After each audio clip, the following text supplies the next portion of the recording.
I'm so excited. I know you all are excited. I know that I just talked to Roland. I was like, listen, I'm nervous. He was like, about what?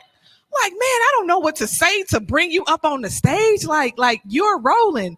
So he was like, man, tell them to read the bio. It's in the agenda. Just read the agenda. So make sure you've already scanned the QR code so you can have access to that. But that's still not enough.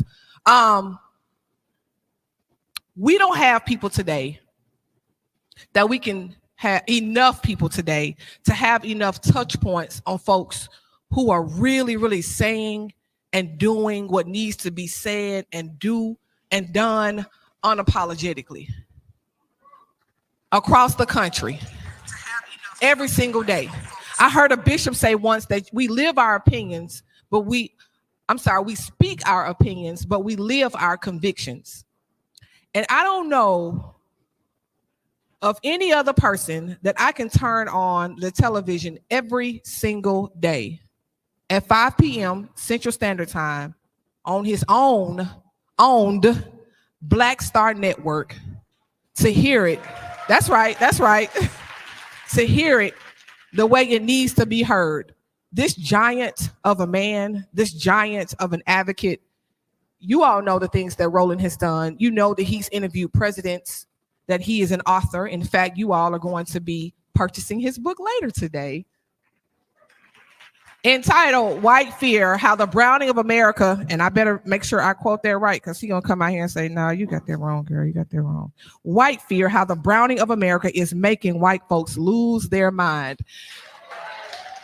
To my colleague that is in here, that is a white lady. I love you, Mary. You know, listen, anybody that is sensitive, let me just say, and Mary's not, just hold somebody's hand.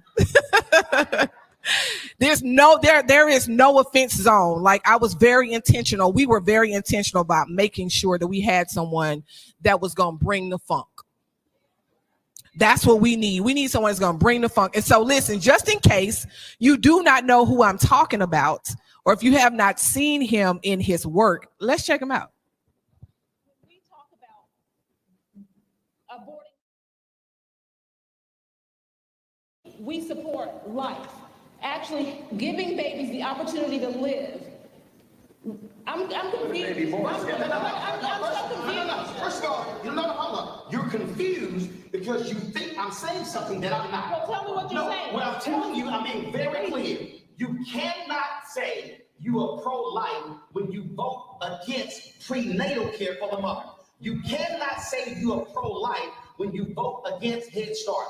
You cannot say you're pro-life when you do not want to expand Medicaid to keep hospitals open. You cannot say you're pro-life when you have OBGYNs who are not available in your state. You cannot say you're pro-life when you have Black women who are dying at a higher rate during childbirth and you do nothing public policy-wise to fix it. You cannot say you're pro-life if you allow infant mortality rates to be sky high in areas where there are Black and brown people. What that tells me is you are anti-abortion. You are not pro-life. Right. Because if you are pro-life, you care about the child in the womb and the child is out. And if you are pro-life, you are standing there with Black folks when their kids are killed by cops. You are not silent. So if you're pro-life, be pro-life from the womb to the tomb, but not just in the womb. We talk about Black people. I'm just saying, if you don't know what's about to happen to us this afternoon in Gaston, Alabama, let me reiterate, he is an author. He is going to be selling his book. You will get to purchase the book and take a photo with this young man. But if you are ready to bring the funk, I need you to stand to your feet, clap your hands, and welcome Mr. Roland Martin to Gaston, Alabama. Hey. What's up, y'all? Y'all know how we do it? How y'all doing? Y'all know that's jam? Well, the alphas. I ain't want to drop that A step on y'all. I ain't want to drop it. How we doing? We good? All right. Glad to see everybody here.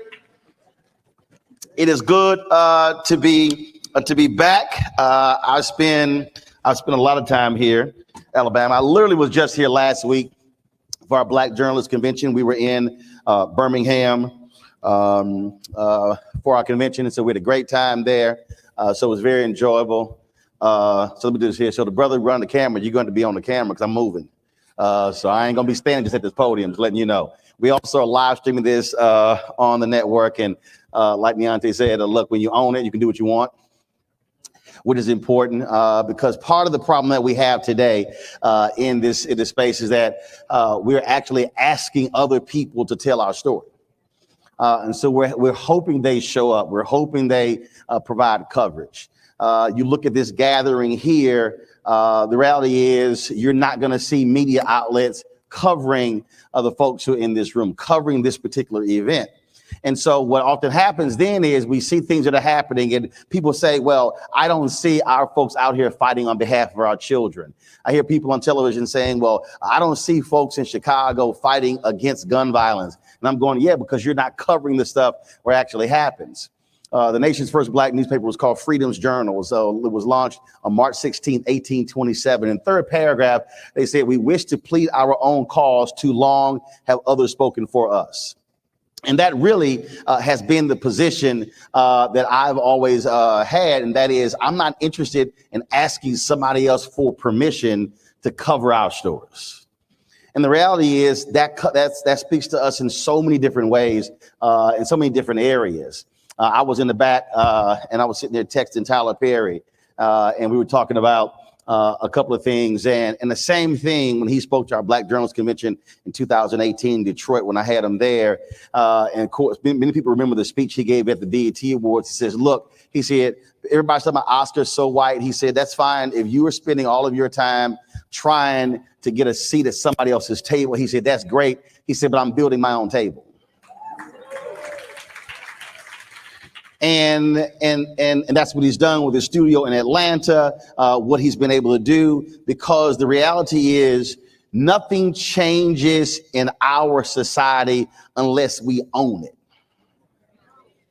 Because if you don't own it, then somebody else has the power. I tell this story all the time. I love people when they talk about, who's the most powerful basketball player. And so they always say LeBron James is the most powerful basketball player. And when Michael Jordan was playing, they said Michael Jordan is the most powerful basketball player. And they actually got it wrong because Michael Jordan, when he played, Michael Jordan did not actually have power. Michael Jordan had influence. Michael Jordan had leverage, but he didn't have power. You see, Michael Jordan may have been he was the greatest player on his basketball team, arguably greatest basketball player ever. I still say Bill Russell. He's got more rings than Michael. But what's interesting is that Jordan didn't own the Bulls. And when Jordan wanted some things done, Jerry Reinsdorf said no. Why? Because Jerry Reinsdorf owned the team. Jerry Krause was the general manager, and Jordan often didn't like Jerry Krause, but it didn't matter. Jerry Krause was still the general manager because Jerry Reinsdorf owned the team. And so for all of Michael Jordan's power, the reality is he didn't have power. Power rests in the hands of the person who can fire you or hire you. That's power.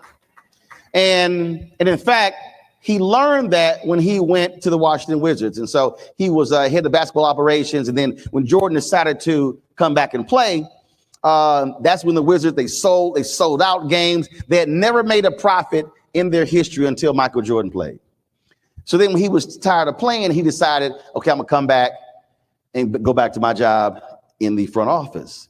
So he goes into a meeting with Ted Leonis, who then was a minority owner of the Washington Wizards, to go meet with Abe Pollin. Abe Pollin was the owner. So they go in. Michael says, hey, I'm retired. I want to come back to the front office. And Abe Pollin says, well, Michael, we appreciate all that you've done, but we're going in a different direction. And Abe Pollin then hands him a $10 million check, thanking him for his services. And Michael was sitting there stunned because he thought when he was done, he was going back to his old job. So he turns to Ted Leonis and looks at him like, what the hell's going on? And Leonis is looking at him like, I don't know what the hell is going on. I thought this was going to happen. And literally, Abe Pollin said, thank you, but no thanks. We appreciate all that you've done. Jordan storms out, leaves the $10 million check on the table, gets in his car, drives off the lot, pissed. Michael Jordan learned a lesson that day. you did not have power. Abe Pollard had power because he was one of the owners of an NBA franchise. Now, when Jordan later became an owner, Jordan had power because he owned the team, which he recently sold. And so I say that because that's the mistake that we're making. We go across this country and I hear black folks talk about gentrification and they keep complaining about it. And I keep saying, if you are a renter, you do not have power. The person owning your house, owning your complex, that person has power. And so we learn this valuable lesson constantly because here we are trying to go up against forces and we're complaining about what is being done because we're not literally seizing the power or using the power that we have because we are in a power imbalance. And when we talk about what is happening in so many facets of our community, that's really where we stand. Because part of this is we've gotten caught up in somebody else's game. And I have people even come to me and they say, well, man, it'd be great. I had guys telling me, man, it'd be great if you had a show on MSNBC or CNN. I said, but you do know if I had those people who have shows on there, they literally do not control their show. And I said, and I get your point because you're talking about this large platform and what it means and larger audience. I said, but the power is in the ability to be able to not only own the story, you can craft it, you can create the narrative. And that's hard for some people because for many of us, and we really want to be honest, and this probably will be my next book, because I've been talking about it, and the next book might be White Validation, where a lot of us are so caught up in becoming a crossover success that we lose sight of the fact that when you lose control of it, then you can't now set the narrative. And see, so for me, being able to own the show and now own a network and have 6 other shows on the network. And the thing is, because of who I am, I still can pick the phone up and I can call A-list celebrities and have them on the show. So the reality is I don't do what I do because there's CNN behind my name.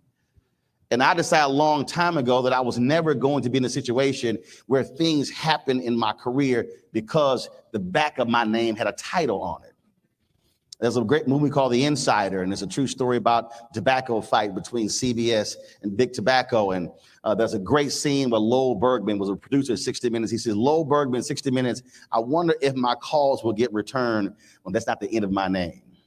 And I remember watching that movie, and I said then, I will never say that because my calls will always get returned because of who I am, not a title behind my name. And I say all of that because when we're talking about why you are meeting, when you're in a position of power, of ownership, when you don't owe anybody anything, then you are in a position to say what it is that you want to say. See, I own the show. We have no debt. I owe nobody. I have no partners. In fact, I was calling out this advertising agency, and it was hilarious because the agency was not too particularly happy. I'm only checking my text message because my niece was calling me. Is it urgent? Y'all know I'm real black. Is it urgent? I'm in the middle of a speech. You would know this if you checked the family group chat. Yes, I am sending this text message. Yes, this is my oldest niece who I have to deal with all the time, who's always getting on my nerves. Huh? No, I don't love it. I don't. Thank good she got married, so she ain't got to keep asking me for money. Okay, all right, there we go. There you go. All right. What was I saying? When we talk about power and the ability to be able to control the story, to control the narrative. I mean, I've had these conversations with many people on this whole thing because they really missed the point. So when you don't owe anybody anything, then you can say what you want to say, and you don't care because they don't control your money. Paul Robeson was one of our greatest freedom fighters. And when Paul Robeson was fighting against racism in the 1940s, 30s, 40s, 50s, and 60s, America decided, oh, we're going to make sure to shut him up. So what then happened was, so he was one of the greatest singers, greatest actors. He was an amazing athlete. He was just an amazing, all around true Renaissance man, one of our greatest freedom fighters. So what they did was they then took Paul Robeson's passport. Paul Robeson then could not make money singing internationally, and he literally died broke. He took his money. Harry Belafonte told me, and he wrote about this in his book, he said that when he saw what happened to Paul Robeson, he wanted to make sure that with his freedom fighting, his fight for civil rights, for human rights, that was never going to happen. So he always took care of his money. So he was ever in a position where they could try to come after his resources, he had already taken care of himself financially. And so when that happens, you have to understand that there are forces, because one of the greatest ways they come at folks, they go at pocketbook. And I remember I was at CNN and I was having this conversation, and I always believe in multiple revenue streams.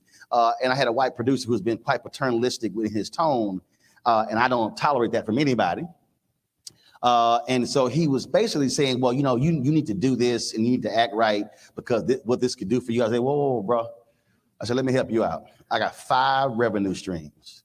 You are number 3, meaning there are 2 are higher than you. I said, so if anything happens here, I just simply turn this way and I keep moving. I needed him to understand you do not control my money, so therefore you do not control my voice. And that's really and unfortunately, that's what happens. And so I remember being at the National Charter Alliance, and they invited me to a meeting. And we're in the room, there's about 30 people in the room, and it's 2 black people in the room. And there's 1 Latino guy in the room, and everybody else in the room white. Now, I ain't got no problem with white folks, but I had to tell them, if we're gonna have a conversation about public education, and a majority of the people who are in schools today are black and brown, this room cannot look like this. So we're sitting in, I just told them. So we're sitting in the room and I'm talking and I'm trying to explain to them that you cannot advance this initiative if you don't have relationships with the Congressional Black Caucus, if you don't have relationships with black community leaders all across the country. And I said, y'all can't even get a meeting with the Congressional Black Caucus. I said, I have enough fraternity brothers. We have enough, I can call a chapter meeting and get a meeting. And so, and it was so funny because former Senator Mary Landrieu of Louisiana was at the table, and she raised her hand. She says, I just want to say a couple of things. Everything he's saying right. She says, we cannot advance this movement if we do not have alliances with black and Latino elected officials. Now, also, as I was talking, because I have an initiative I created one with my wife called School Choice is a Black Choice. It was a Latino gentleman. And so he said, you know, I keep hearing all this black stuff. I'm Latino. I'm all about unity. I was like, hey, man, be real clear with you. You can create Latino. You can create School Choice is Latino choice. You can create whatever you want to. Roland's here for black people.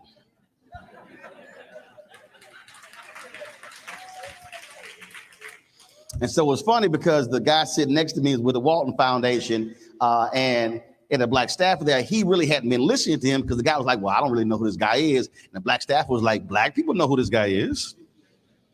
And see, that was a perfect example of there are those of us in the black community that some white Americans don't know about. And the brother was kind of saying, no, I don't think you understand. Black people know who Roland Martin is. You may not know who he is, but black people know who he is.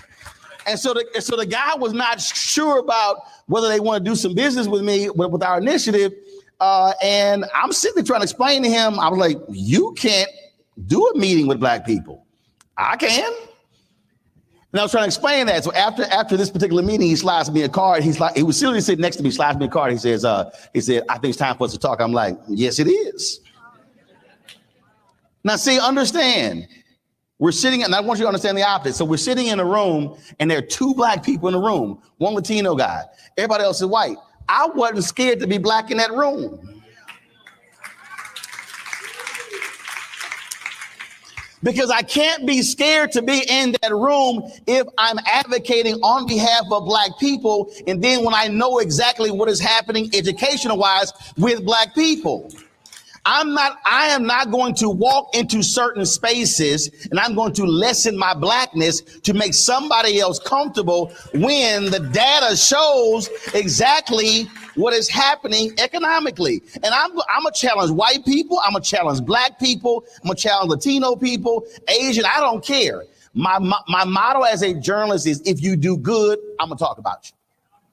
If you do bad, I'm gonna talk about you. At the end of the day, I'm gonna talk about you. That's my motto. And so the same thing applies when we're talking about what we're advocating for. And I think what often happens is too many of us are so unwilling to challenge status quo, to challenge power, and to actually advocate for Black with a capital B.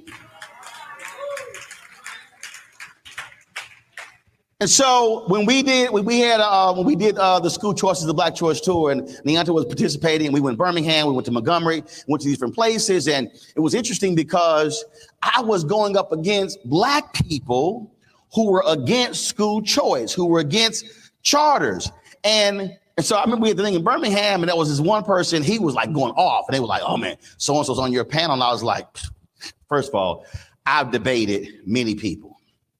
I done put many people in rhetorical body bags. Anybody saw Chris Christie on ABC This Week a couple of years ago? He's still mad. That was 2 years ago. Bill O'Reilly, all of them, take your pick. I've debated them all. I ain't afraid of nobody. I done checked President Obama. I called out Oprah. So I ain't afraid to hit nobody. Don't none of those folks pay my salary. Roll good. And see, when you're unafraid to challenge power, then you're actually walking in your full prosperity. You're walking in your anointing. And so where we are today, we've got to have people, Black people, we've got to have white people, Latinos, Asians, Native Americans, who are unwilling to silence themselves or temper their voice when we see what is happening educationally in this country. You should not walk into any meeting not pissed off. When you look at the billions of dollars that are being spent in these cities, in these states, in this country, and when you hear people angry when you're trying to change status quo, that should tick you off. See, for me, this is real easy. I went to public schools all my life, kindergarten all the way through college. I rode buses from elementary school all the way through college. I ain't never been to a private school. We drove by private schools, but I ain't never been to a private school. That's never happened. And so I love it when people say, Roland, positions you're talking about destroying education. I'm like, no, I'm not, because I'm literally seeing minds being destroyed because we're unwilling to change how we are teaching and reaching our children. I have one standard. It's not a Black standard. It's not a white standard. It's not a Texas standard. It's not an Alabama standard. It's a basic standard. Are our children being educated and properly positioned for the future to be able to have a better life than the ones their parents had? That's my only standard. Now, if you can show me y'all are doing the job, great. I will support that. I will advocate replicating that. But what I will never do is support failure. And I will never support failure no matter who is in control. And so I was in a meeting, and I remember I was speaking in Washington, D.C. It was a conference, and they were advocating for vouchers. And I knew the game. And again, I'm looking in the audience, and I ain't seen many people who look like me. And so I asked the question. I said, okay, all the people in the room, I said, if you really and truly believe in the power of vouchers, you should be advocating for vouchers to be used exclusively for the bottom 10% of students. And the room got real quiet. And I said, and the reason you should be doing that, I said, because the bottom 10% does not look like this room. Then everybody got real quiet. And about 4 years ago, Steve Perry called me. He said, hey, I'm on the phone. And there's a woman who runs an organization in Texas, and they were trying to get a voucher bill passed. And he said, I don't know about Texas. He said, but my man Roland's from Texas, so let's call him. So they called me. And so he's on the phone, she's on the phone. So she's telling me about what they're trying to do. She's like, we want to mobilize and organize Black and brown parents around this initiative. And so I said, what's the name of your group? So she told me, why is she talking?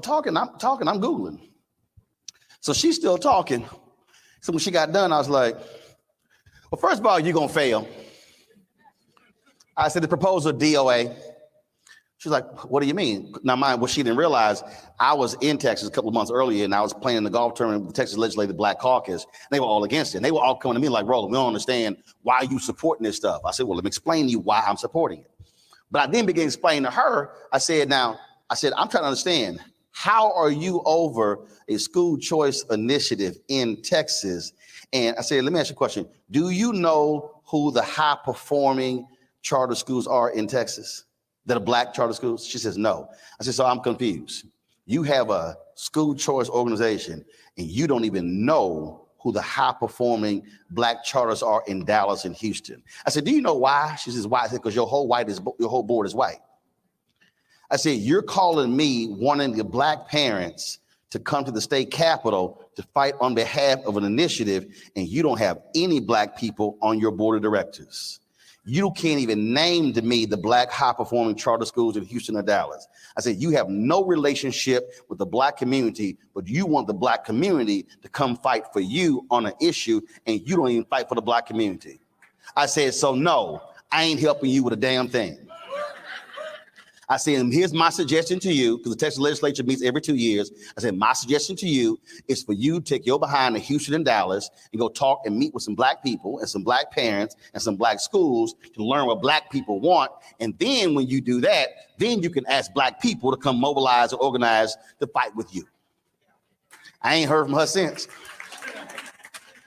But I needed her to understand you're not going to pimp my community to advocate for an issue, and I ain't never seen you. So what I'm saying is, no matter where we are, we've got to be willing to challenge people where they are. When someone says, oh, I believe in this issue and I'm advocating on behalf, we should be saying, no, what have you done? What are you doing? If we haven't seen you at meetings, if we haven't seen you talking resources and talking how to improve, all you're doing is paying lip service. And that's what I mean by challenging power. We can never change anything in this city, in this state, in this country, if we're unwilling to look somebody in the eye and say, what you're feeding to me is a bunch of BS, and I don't eat BS. Because there are a lot of people right now who are feeding us BS when it comes to education, and they care nothing about the future of our children. When we had an event in Selma, 90% of the people who were there were against what I was talking about. And we had a sister who was on the state school board. We had a brother who was with Alabama, was the Alabama Education Association? That's what it was. And so I mean, he was hot. I ain't care. And I'm hitting everybody. We had a sister who was the first female Division I athletic director. And this is what she said. She said, I would not authorize my scouts to come recruit any athlete in Selma because I know that based upon the scores, they will not be able to meet the minimum academic standards to play. So because of the state of education in Selma, she said, even your best athletes will not be able to qualify for scholarships. And folks in the meeting just telling us all this. And then I love it when the people always say that. I've been on shows where they say, well, if we had equal funding, that's always the line. And so the brother kept telling me that. And so I go, have you ever had equal funding? He went, yes. And I was like, really? I said, when? And so he mentioned the year. I said, well, what were your numbers? He said, well, they're better than they are now. I said, no, brother, not an answer. I need specifics. And then finally, a sister who was on this side, she says, I got it. She pulled up on her phone. The failure rate was around, in terms of meeting test scores, around 94%. I said, bruh, you think that's success? Now, again, when I'm looking at this issue, we're talking about education, I'm not looking at where our children are today. I'm projecting where they're going to be 25 years from now.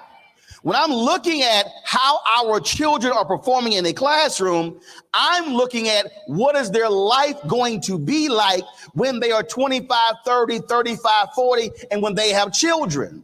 And I love when somebody tells me, oh, well, Roland, I don't understand. You know, you're not an educator. You've never been in the classroom. I'm like, you right. My brother's been a teacher. Two of my sisters, one has been a specialist. I'm the only one who hasn't. But I know one thing. I've raised 6 nieces. And I've been the one responsible when two of my nieces came to us 4 grade levels behind. I know when the twins came to us at 18 months, when they went back a year later, they were 4 grade levels ahead of any other kid in nursery school.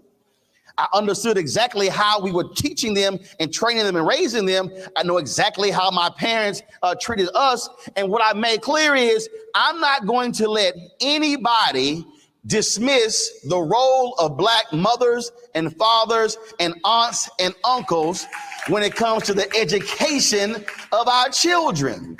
If we're talking about parental choice, our point is we're not just going to accept whatever somebody's giving us, a principal, a school board, a superintendent.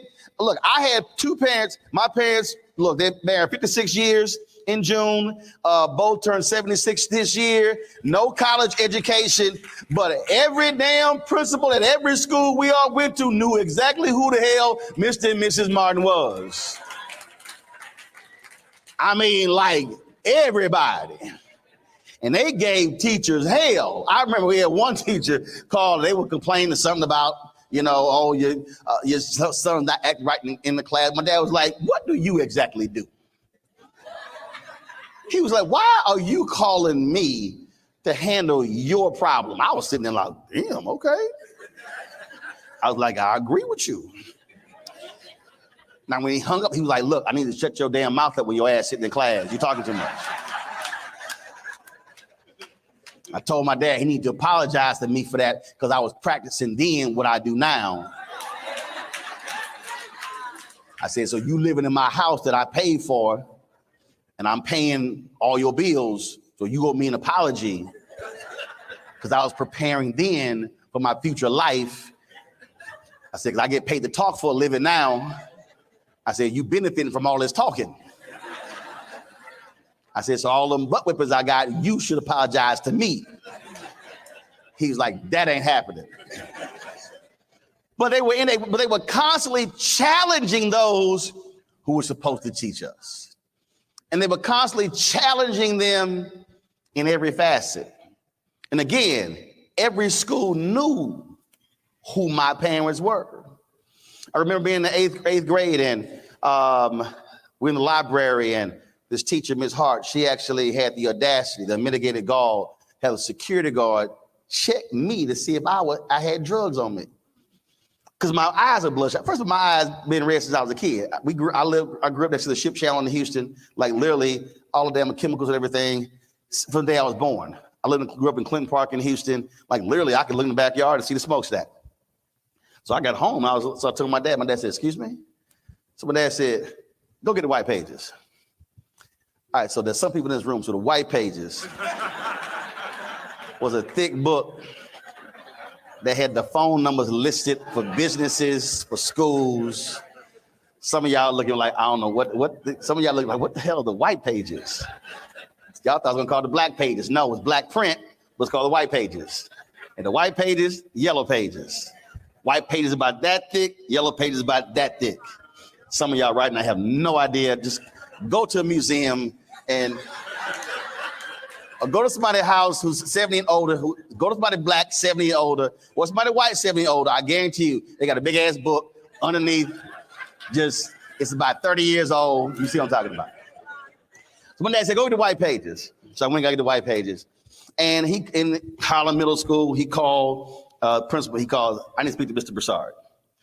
Sir, he's busy. I need to speak to Mr. Broussard. You tell Mr. Broussard, Mr. Martin is on the phone. Now, Mr. Broussard knew exactly who Mr. Martin was. Now, see, let me help y'all out. She put him through, which means that Mr. Broussard already had previous encounters with Mr. Martin. Now, see, let me help some of y'all out. If you ain't never talked to or called that principal, your call is not being put through when you call. Mr. Broussard knew who was on the phone. Mr. Broussard knew that black man is crazy. I better take his phone call because he had 3 kids in his school at one time and 2 more on the way.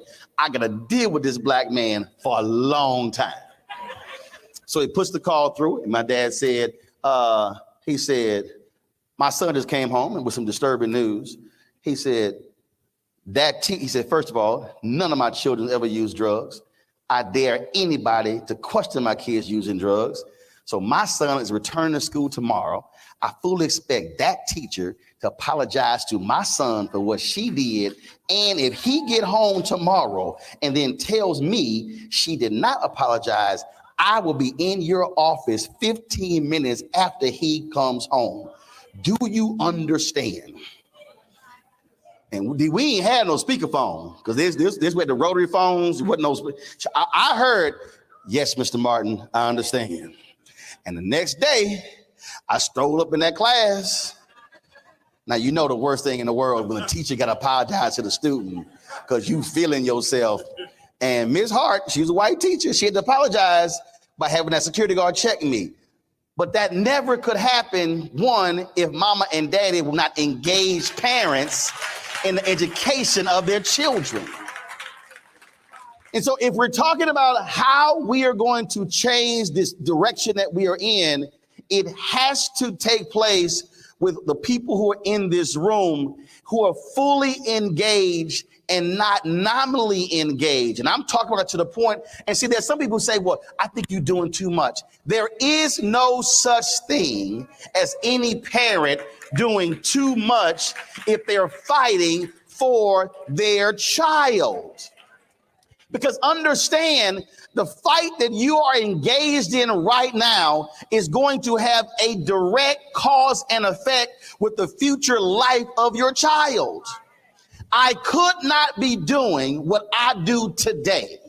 I could not have met the people who I've met. I could not make the money that I make. I could not have done any of this stuff if I did not have 2 highly engaged, focused parents on the education of their 5 children. It could not happen. So I'm a living testimony to what happens when you have parents who care so much about what happens with their child that they are unwilling to accept anything from the school system, from the principal, from any of these people.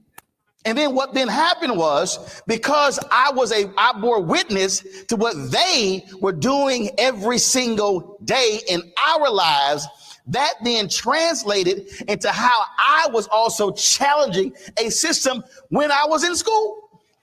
I went to school of communications, Jack Hayes High School in Houston. And we had too often our equipment was broken and stuff wasn't working. And we would have district superintendents and others would come to the school and I'll be challenging them.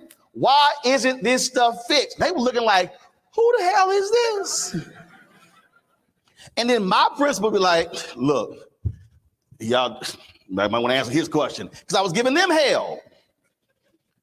See, the thing is, I wasn't going to accept a subpar education while I'm going through it. And so while we are talking about how do we raise up strong parents, we be raising up our strong kids to be challenging the very system they are sitting in. And trust me, I had some teachers and some principals and some people in the superintendent who were area superintendent. They were like, I don't know who the little black kid is. But I was the same way now I was then. That's where it started, because I knew that what was happening then had a direct correlation on my education. And I was not going to sit there and have parents who are taxpayers and have our money go to waste and just simply accept whatever folks were giving us. It was even to the point when my senior year, school communications, the teacher left, who was the television instructor for my freshman, sophomore, junior year. So I came to school early. Anytime stuff had to be shot, I was the one who they called. So when y'all understand, when you see me on camera, no, I can do everything behind the camera. I can set it up, I can record, I can do all sort of stuff like that. I can do all of it because that's what we learned in school. And so I came to school early and they said, hey, your new TV instructor is here. I was like, all right, so I go downstairs. I'm like, she told me who she was. I was like, all right, what have you done? And she looked at me like, just a student question me. I'm like, yeah, what's your resume? And then so she said, oh, she's a Prairie A&M graduate. She said she interned at CNN. Now she working here. I was like, I'm sorry. All you've done is intern? I said, you haven't actually worked in the business? She said, no. So I'll be back. I went upstairs. Who the hell hired this woman? They were like, what? I said, I'm sorry. This is my senior year. Y'all hired somebody who's only interned at CNN? She never actually had a job in television? What can this woman teach me? The communications director was looking like, Roland, I said, what can this woman teach me? And I was hot. And the reason I was hot, again, this was my senior year. I know I decided at 14 what I wanted to do. I did not want anybody teaching me who did not have more, who had less knowledge than me. That's how much I cared. So again, what I cared about came from my parents. And so me and her did not get along. I was like, she can't teach me jack. She couldn't. I'm just being straight up honest. And then one day the principal came in and had some guests and he asked her to set something up, but she couldn't do it. And so like next day, she called me. She had to close my door. I was like, all right, what she want? She was like, look, we need to come to an agreement. She's like, you know how all this stuff work. I don't. And I was like, yep. She was like, so we need to come to an agreement. She told me what happened. I was kind of like, you know to set that damn shit up, huh? Now I want you to understand, I had people like, oh, man, you were hardcore. You were cocky. You were arrogant. I said, no, I was focused because I was not trying to waste a critical developmental year at the school because I knew exactly what my goal was. I walked onto that campus saying, I will leave here as the best student that has ever come through this school. That cannot happen if I'm getting a subpar education. So when I went to Texas A&M, I walked on the campus ahead of seniors. I challenged professors there. I had a professor teaching a television writing class who never worked in television. I was like, how can you teach me TV writing? You ain't never worked in TV. Just saying.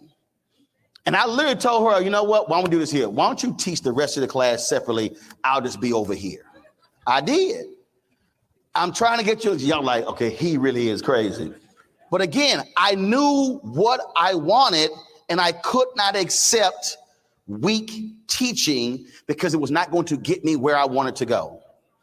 That came from watching parents demand a high level of excellence from principals and teachers. And so by me bearing witness to that, I then said the exact same thing. So I'm saying all of that for you to understand what you're doing here, what you're trying to accomplish is going to have a direct relationship as to how your child sees your level of interaction in their education. And then you putting that foot against somebody's neck in the school system, I'm sure you riding their behinds real hard as well. And they're going to understand that in 15, 20, 30 years from now, they're going to say, thank God I had a mama and a daddy and an aunt and an uncle that cared about my education, because we already know what the difference between those with a college degree and those with a high school diploma when it comes to earnings. We understand the difference in terms of salary, negotiation. We understand the difference between those who own homes and those who don't.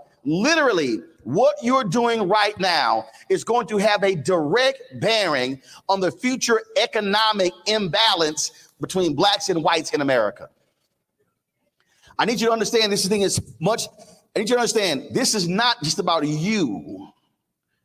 What you're doing here can literally change the future direction of Black America. Okay, some of y'all don't believe me. I get it. Some of y'all don't believe me. Okay, got it. How far is Montgomery from here? No, how far is it? 2 hours. So I want you to put this, I need you to see this a lot differently. Okay? So look to the person to your right. Just look to the person to your right. If you don't know him, just say, give him a head nod. All the Black people like, what's up? Okay? Look to the person to your left. I want you to understand that literally there are more people who are sitting in this room right now than the number of people who were sitting in a basement in Montgomery in 1955. Again, I need you to understand when I say just the gathering in this room has the potential to literally alter the history of America based upon what you're willing to do after you leave here.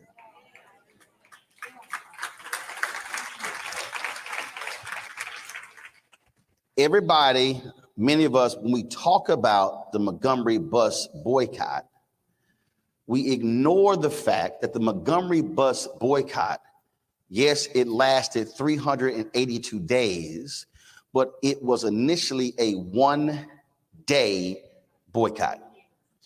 It was never designed to last 382. It was one day. When 50,000 Black people did not get on a bus, they then said, let's do 5. After the 5th day, they then said, let's continue this. When they sat in a basement in Montgomery, and when they chose Dr. King to lead the Montgomery Improvement Association, they literally voted in the basement. Then they said, look, there's a whole church waiting on us upstairs. If you've been to that church, that is not a large church. It is not a mega church. So it was not like 5,000 people were waiting upstairs. So a small number of people in a basement in Montgomery agreed to move forward with the Montgomery Improvement Association, which was actually laid out at the table by a Black woman, Joanne Robinson, and Fred Gray. That's where the idea came from. 2 people. I want you to remember that. 2 people at a kitchen table sat there and put the pieces together of what became the Montgomery bus boycott. 2 people. 2 people then got with a women's group. That group is largely ignored in the annals of history, but it was Black women that then took it from Joanne Robinson, and then it morphed into the MIA, and then King then became the leader, and then it went from there. So they then said that they launched it 1 day, 5 day, then 382 days. After the Supreme Court decision, they then said, what's next? So when we talk about the Black freedom movement called the Civil Rights Movement, we have to understand we can't talk about these things within the context of 64 Civil Rights Act, 65 Voting Rights Act, 68 Fair Housing Act. You can't talk about all these different things. You can't talk about all these things that happened from 68 back to 55 or from 68 forward if you ignore the reality that a very small group of people gathered to have a one-day boycott that went to 5, that went to 382, that literally sparked what is now an internationally known movement. So right now in 2023, there are people who are protesting for issues in other countries who are referencing Montgomery. You can go to other countries and walk or drive on Martin Luther King drives. not just in black neighborhoods in the United States. When they had the Arab uprising, the Arab Spring, there were people literally wearing signs that said, "I am a man." The exact signs that black garbage workers wore in Memphis in 1968. So what I'm trying to get you to understand is that you should not look at this gathering on August 12th, 2023, solely through the lens of it's just a small group of us meeting, fighting on behalf of education for our children today. I guarantee you somebody in this room has said at one point today, man, this room should be packed. See some of y'all like, dang, he must be listening to my conversation. But I need you to understand that you don't need this room to be packed to the walls and outside in order to actually create a revolution or a movement that could literally change the future direction of this country, of this entire race. And so what I'm trying to get you to see is that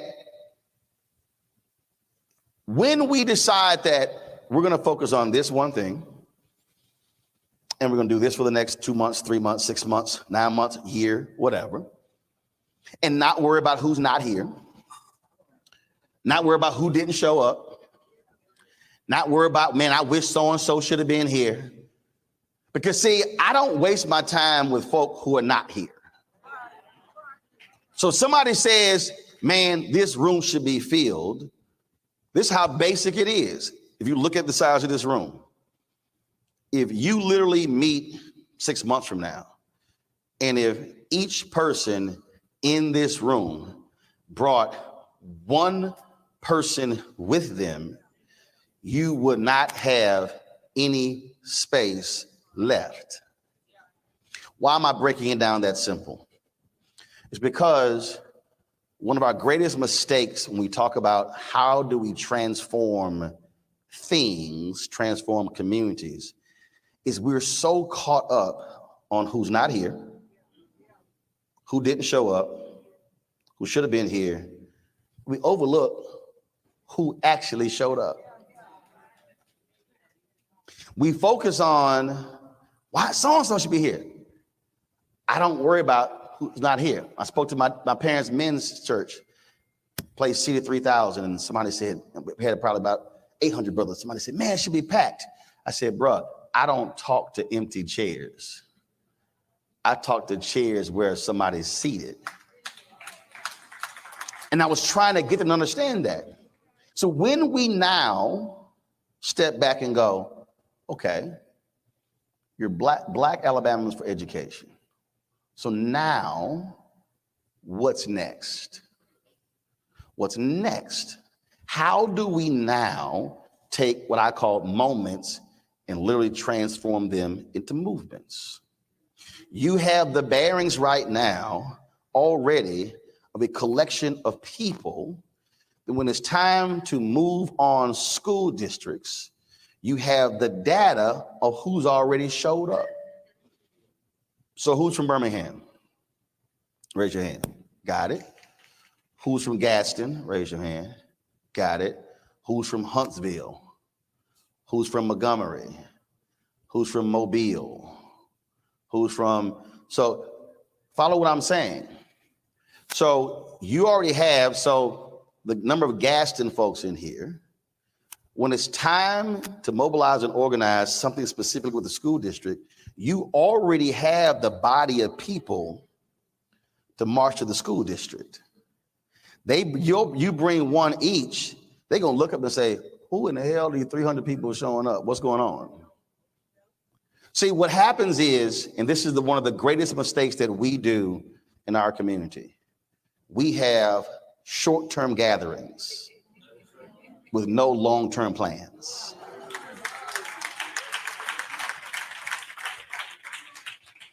I need you to understand, when she showed you the video of my show and mentioned the network, I launched the show on September 4th, 2018. I launched the network on September 4th, 2021. When I launched the first show, the plan was always to have a network, but I can't get to a network unless I have a successful show. One show now has 7 shows, but the plan was always a network, but I couldn't launch the network first, but don't have one successful show. And so what I want you to do leaving here, I want you now to be thinking about, am I in this for the long term? Montgomery started December 1st, 1955. It was driven by August 28th, 1955, the lynching of Emmett Till. Starts 55. That's a 13-year process. So you now have to make a decision. Am I only here for today? Am I only here for when my child graduates?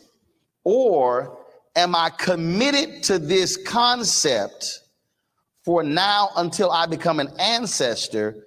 Because if you say we are committed as a group, then now all of a sudden you have the creations of an entity that folk will look back 5 years from now and go, where did these Black and white folks come from? How did they grow to be so large and so powerful? And then all of a sudden, you're now in a position to truly challenge power. Now you're in a position to seize power. Now you're in a position to control assets. And part of the problem for a lot of us, especially those who are not college educated, who haven't gone other places, is that we don't truly believe what is possible. I knew somebody asked me, because I just got into last year's Society of Professional Journalists Hall of Fame, the year before the National Association of Black Journalists Hall of Fame, and I got asked a question. And the question was, I bet you never imagined you would achieve the things that you have done. And I said, you're wrong. I did. And they looked at me like, what? Now, mind you, when an athlete says that, we applaud it. Today, my man Dwayne Wade is going to the Hall of Fame. If Dwayne Wade said as a high school player, I want to be in the Basketball Hall of Fame one day, they're like, oh my God, that's awesome. But when you're Black and you don't play sports and you envision the life you want to have, then folk look at you like you crazy, cocky, arrogant, and out of your mind. So I needed the reporter to understand, no, everything that has transpired in my career, I absolutely envisioned it. I saw it. I said it.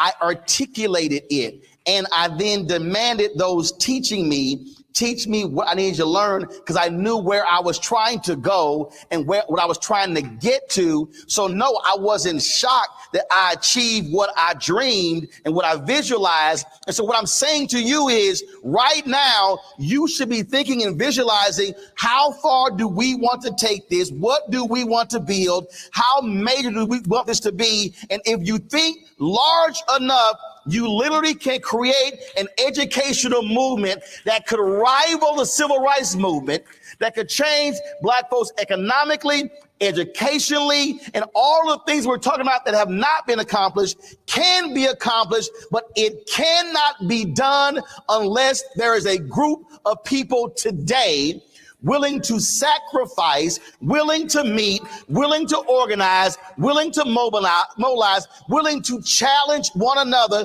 to be able to achieve that.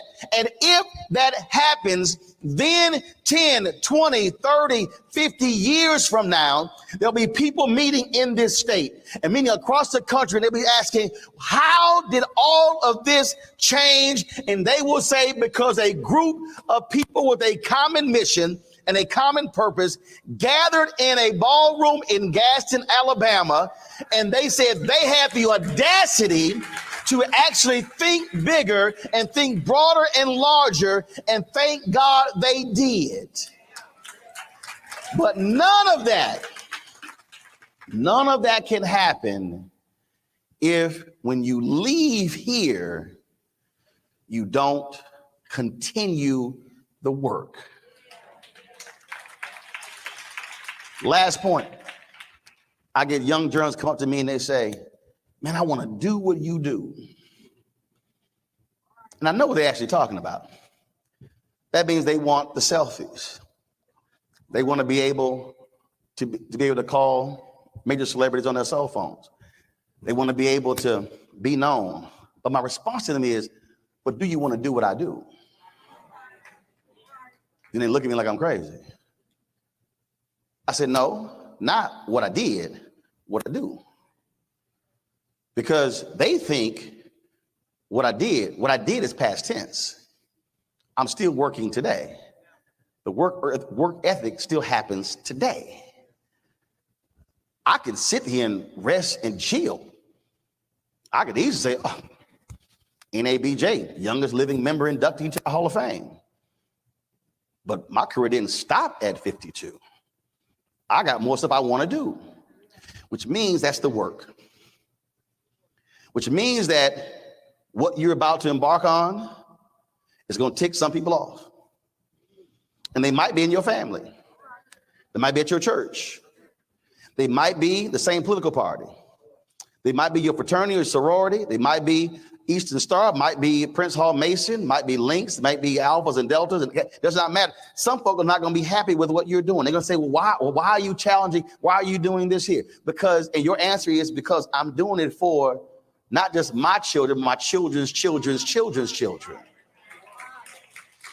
When people are focused on lineage, then you understand how things change.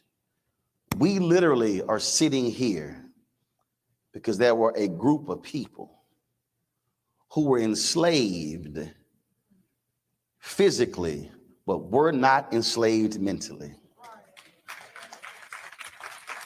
I never, ever allow anybody to call Black folks lazy and unaccomplished when I cannot derive from a people that went through holy hell for 243 years, and then an additional 12 years of Reconstruction, and then 92 years of Jim Crow, and then the last 50 plus years, and we still are not fully free Americans. Which means that, and let me be clear, and those who are white allies who stand with us, who today are being treated like modern day James Reed and Viola Liuzzo and others who died fighting with us as well. What I'm trying to get us to understand is when you have a commitment, not just about you, but about your kids' kids, then you are doing the exact same thing our ancestors did. And so if today we talk about Black political power and they always mention the Black Panther Party in Lowndes County, if today they talk about the Black Belt and the foot soldiers, today they talk about the children in the Birmingham movement, if today we talk about in such lofty ways with those Black folks who put it on the line for us to be where we are, I want you to close your eyes and visualize them saying the exact same thing 50 years from now about a small group of Black folks and white folks who gathered in Gaston, who had the audacity to actually say, we can make this thing better for our people. That is what should motivate you every single day. Thanks a bunch.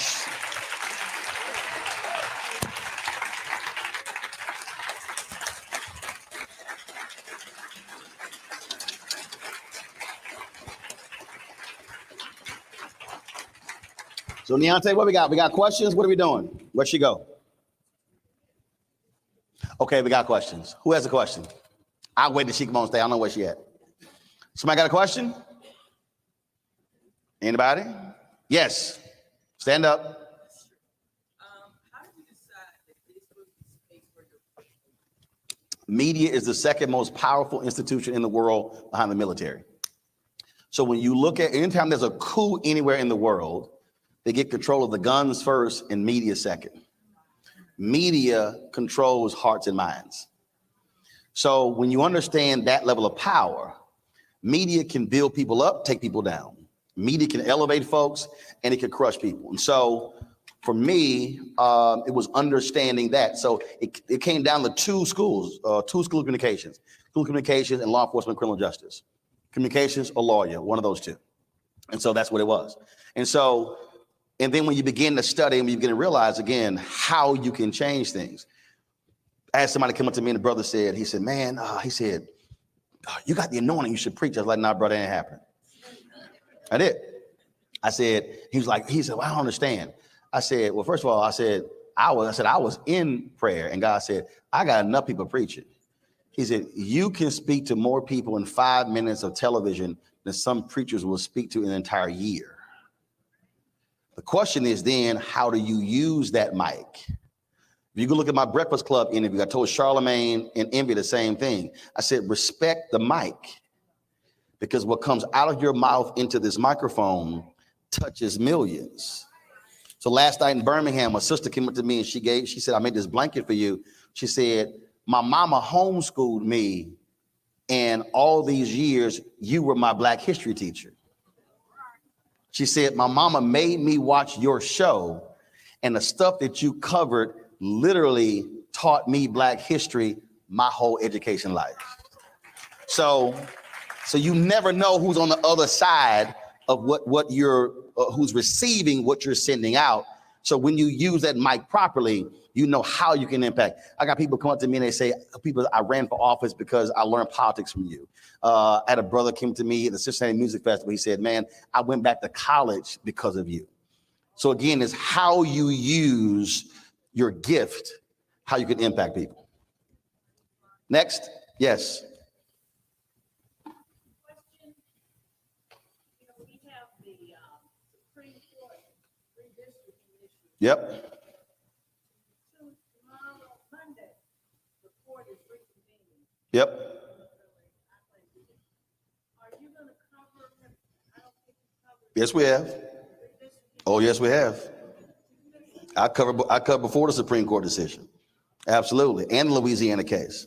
Oh, no, we've been on it. Oh, absolutely. Oh, absolutely. Yes. Stand up.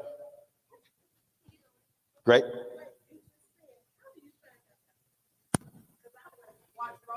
Watch Roland every day. Yeah, I mean, understand. The reality is my show is 2 hours a day. We have another daily show. We have weekly shows. I mean, we cover these stories every single day. But we don't cover them just how mainstream media does. We're not going to spend 3, 4, 5 minutes. We're going to spend 30, 40, 50 minutes and then really unpacking it, but also walking folks through, having those lawyers on. The Alabama case that went to the Supreme Court, I actually had the plaintiff on the show with the lawyers on the show. So we've done that, but we also explained to people what the ruling was and what's going to happen after that. So what happens all the time, though, is when you see stories, and this is the mistake that we make when we only follow mainstream media, okay? They likely are not going to continue to cover the story. We're covering all the nuances of it. And so that's really how we do it. And so that's why Black-owned media is critically important. All the things I talked about, we're not here if you don't have Black newspapers. See, everybody, I remember Doris Kearns Goodwin, big time historian. She was on Meet the Press, and she praised the New York Times for running the photo of Emmett Till. And I immediately tweeted her. I said, "Oh hell no! You're not going to give the New York Times credit for the Emmett Till photo, and you're going to ignore the Chicago Defender and Jet." I'm like, they ran it before the New York Times, and so understand we have to watch and support our own. So that's what I'm saying. So we've been all over that story. We've had members of Congress on, we had the lawyers on, we had the plaintiff on. And not just that, again, the case out of Louisiana as well, the cases out of Florida. We've been covering the same issues in North Carolina, in South Carolina, all these states, because it all revolves around political power. And so it's the sources of information that we're getting it from. And I'm just going to tell you right now, the stuff that we do that speaks to African Americans, MSNBC, CNN can't touch. When I was at TV One, we were the television critics tour. And actually, I said this before when I ran Chicago Defender. We're sitting with Television Critics Association. I'm sitting there with Alfred Liggins, the CEO of TV One. And so one of the critics asked me, they said, well, you're starting this morning show, but how are you going to compete with the Today Show and Good Morning America? I said, I'm not. So Today Show, Good Morning America makes $500-600 million in profit for those networks. I said, I'm not competing with them every single day. I said, but I can guarantee you one thing, they will never out-black me. And so the CEO, he looked at me, he's like, hold up, he black. He's like, I ain't never heard that before. I said, here's the deal. They can cover wars. They can cover all these things happening around the world. They can cover all this Hunter Biden, all this sort of stuff. But on a black story, ain't nobody out blacking me. Nobody. And I don't allow folk to then say, well, Roland, we're going to do the interview with MSNBC and CNN. We might get to you. Oh, no, you're not. You're going to come talk to me before you talk to them. Because see, on the next story, when they don't have you on, then you're going to come to me. Then I'm going to remind you what you did last time. So I advise you, don't blow me off this time, because it's going to be a problem next time. And I've told some people that I don't allow anybody treating black-owned media second class. Nobody. So we're going to cover it. And so again, that's the stuff that we do 5 days a week, 2 hours a day, and have done it for almost 5 years. Next question. No more questions. No more questions. I'm gonna take one more question. One more. I'm taking one more question. All right, one more. We started late. It's on you. Tell me no more questions. Can I co-answer that question? Go. Okay, I just want to co-answer by saying the way you stay informed is know who you elected to serve you.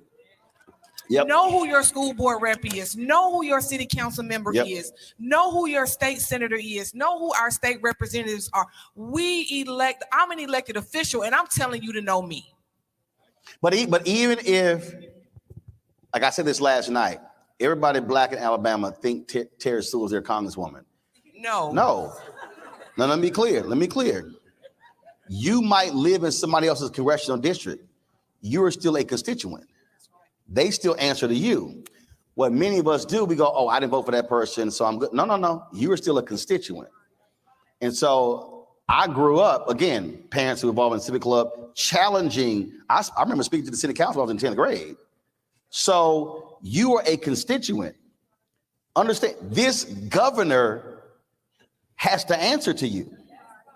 This attorney general has to answer to you. The State Board of Education has to answer to you. You cannot be, when you walk into any of these meetings, you lead with, I am a constituent. You are not going to ignore me just because I'm not white or conservative. Look, Texas, I'm a graduate of Texas A&M. We just went through this ridiculous debacle where they didn't want to hire the sister, Kathleen McElroy. We got text messages where a board of regents are saying, oh, this is an awful hire. I thought we were creating this journalism school to create more conservative journalists to get our message out. I call for those two to resign. I said, if you're members of the Texas A&M Board of Regents, you represent the state, not your white conservative interest. And other people kind of like, well, and I made it clear. I said, I'm going after all of y'all. So again, that's where we have to be unwilling to challenge power and knowing very well who represents us. Last question. Who we got? Last question.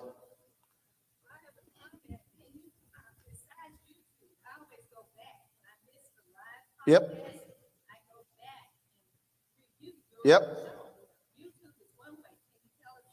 Well, our Black Star Network app. So you can actually download our app. We're on the Apple phone. Everybody got a Fire Stick. Yeah. Download the app on your Fire Stick. Android phone, Apple phone, Android TV, Roku, Amazon Fire TV, all of those.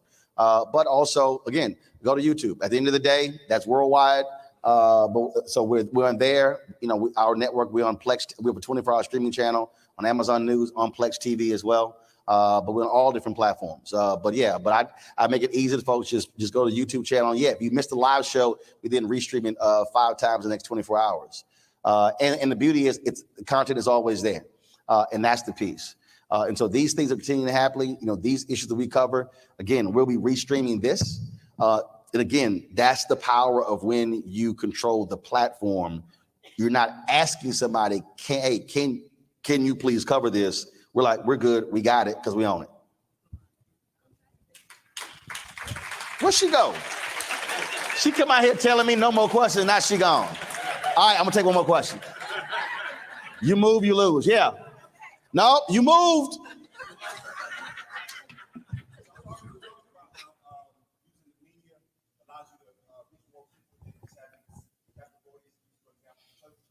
Well, first of all, I'm expanding your question. So if you are on social media, raise your hand. I'm talking about any social media platform. If you're on Facebook, Instagram, keep your hands up. Facebook, Instagram, Twitter, fan base, LinkedIn, all the platforms. Now, I have 4 million followers, but I want you to understand, when you now look at your numbers collectively, you now can drive your message. So imagine if a tweet is put together with a graphic, boom, email goes out. I want everybody posting this. You post it, you post it, you post it, you post it, you post it. So now all of a sudden you got your hashtag, it's all now going out. What you then do, you tag prominent people in your post. So let's say you put at Roland S. Martin and you put 5 others. What then happens is it now shows up on my feed. It's easier for me to retweet that because it's showing up in my feed versus me possibly seeing it outside of my feed. So now you're talking about creating messaging that's now being amplified a lot quicker. It goes out. There are people who hit me directly, Roland, did you see this story? Boom, I see it. They might email me or they might DM me. Boom, goes to my producer. It might be on the show that night. So never assume that someone like me sees everything. You should be thinking collectively how you're able to now use each other's platforms and now aggregate that to now begin to drive a message. And so when they elected official, if there's somebody you're going after, imagine every post tagging them 100, 200 times. The algorithm picks it up, and then all of a sudden that thing is now being replicated. And so now you're using the power. And so that's where you're not worrying about if media shows up. You, in essence, are using your own media to drive your message, and then you're sort of building it that way. There you go. Give it up for Roland. Well, you know, we can't thank you enough. This city is truly blessed, Roland, to have you here. I'm grateful.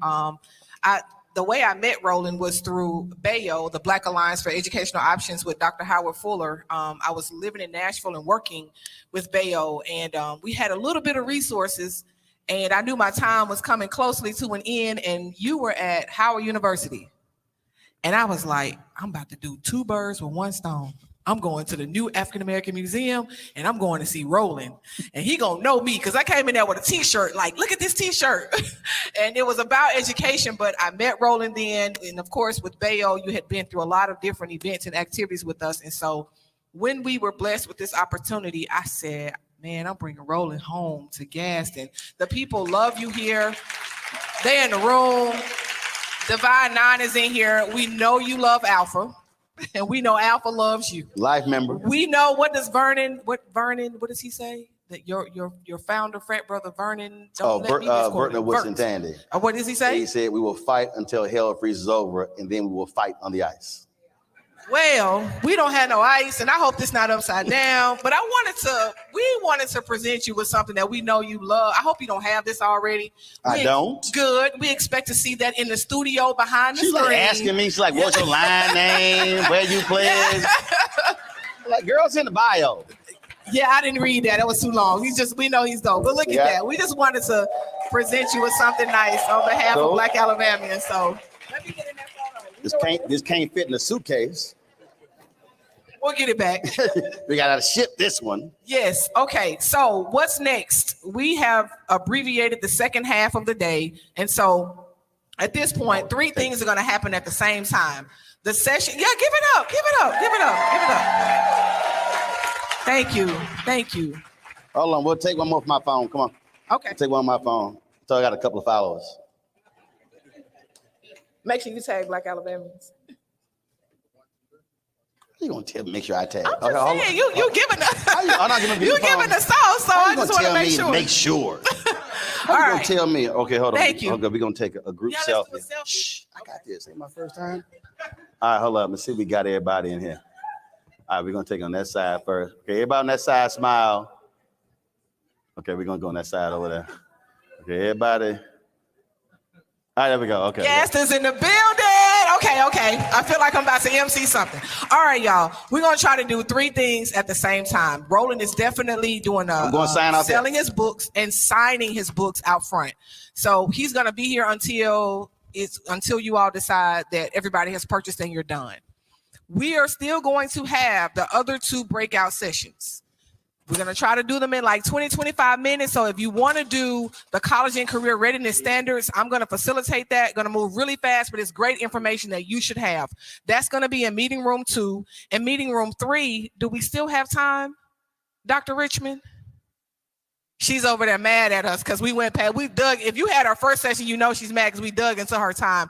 But in this second session, she's going to facilitate as well. And then we're going to come back in here for a 3 p.m. workforce industry panel.